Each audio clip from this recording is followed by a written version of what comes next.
John Sheffield, 1st Duke of Buckingham and Normanby, KG, PC, was an English poet and Tory politician of the late Stuart period who served as Lord Privy Seal and Lord President of the Council. He was also known by his original title, Lord Mulgrave. Life. John Sheffield was the only son of Edmund Sheffield, 2nd Earl of Mulgrave, and succeeded his father as 3rd Earl and 5th Baron Sheffield in 1658. At the age of 18 he joined the fleet, to serve in the Second Anglo-Dutch War. On the renewal of hostilities in 1672 he was present at the Battle of Solbay, and in the next year received the command of a ship. He was also made a colonel of infantry, and served for some time under Turenne. He was made a Knight of the Garter in 1674.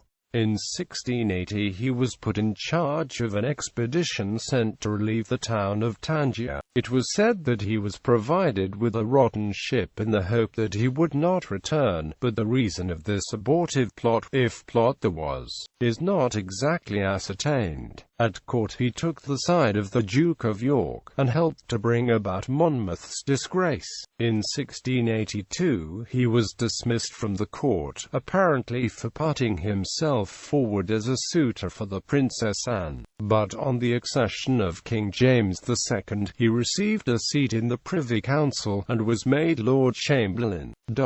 He supported James in his most unpopular measures, and stayed with him in London during the time of his flight. He also protected the Spanish ambassador from the dangerous anger of the mob. He acquiesced, however, in the Glorious Revolution, and in 1694 was made Marquess of Normanby. In 1696 he refused, in company with other Tory peers, to sign an agreement to support William as their rightful and lawful king, against Jacobite attempts, and was consequently dismissed from the Privy Council. On the accession of Queen Anne, of whom he was a personal favourite, he was appointed Lord Privy Seal and Lord Lieutenant of the North Riding of Yorkshire, and in 1703 was created Duke of Buckingham and Normanby. During the predominance of the Whigs between 1705 and 1710, Buckingham was deprived of his office as Lord Privy Seal, but in 1710 he was made Lord Stuart, and in 1711 Lord President of the Council.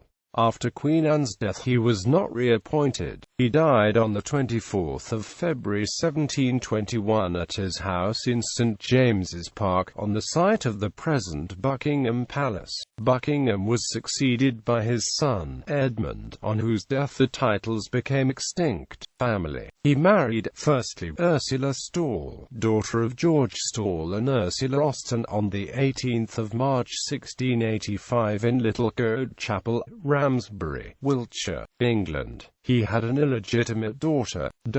Mary Sheffield married as his second wife Arthur Annesley, 4th Baron Eltham, 1706, parents of James Annesley. He married, secondly, Catherine Greville, daughter of Fulk Greville, 5th Baron Brooke and Sarah Dashwood, on the 12th of March 1698 in St. Clement Danes, Westminster, London, England. He had two illegitimate children with his mistress Frances Stuart, wife of Oliver Lombard. Sir Charles Herbert Sheffield, 1st Baronet, founder of the Sheffield Baronets.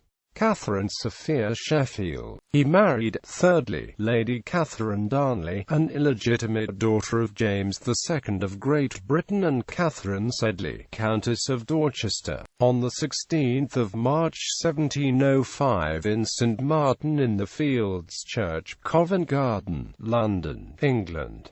They had three sons: John Sheffield, Marquess of Normanby; Robert Sheffield, Marquess of Normanby; Edmund Sheffield, 2nd Duke of Buckingham and Normanby. Works. Buckingham was the author of an account of the Revolution and some other essays, and of numerous poems, among them the essay on poetry and the essay on satire. It is probable that the essay on satire, which attacked many notable persons, Sauntering Charles amongst others, was circulated in Ms. It was often attributed at the time to Dryden, who accordingly suffered a thrashing at the hands of Rochester's bravos for the reflections it contained upon the Earl. Mulgrave was a patron of Dryden, who may possibly have revised it, but was certainly not responsible, although it is commonly printed with his works. Mulgrave adapted Shakespeare's Julius Caesar, breaking it up into two plays, Julius Caesar and Marcus Brutus. He introduced choruses between the acts, two of these being written by Pope, and an incongruous love scene between Brutus and Portia. He was a constant friend and patron of Pope, who expressed a flattering opinion of his essay on poetry. This, although smoothly enough written, deals chiefly with commonplaces. In 1721 Edmund Kehl published a pirated edition of his works, and was brought before the bar of the House of Lords for breach of privilege accordingly. An authorized edition under the superintendence of Pope appeared in 1723, but the authorities cut out the account of the Revolution and the Feast of the Gods on account of their alleged Jacobite tendencies. These were printed at The Hague in 1727.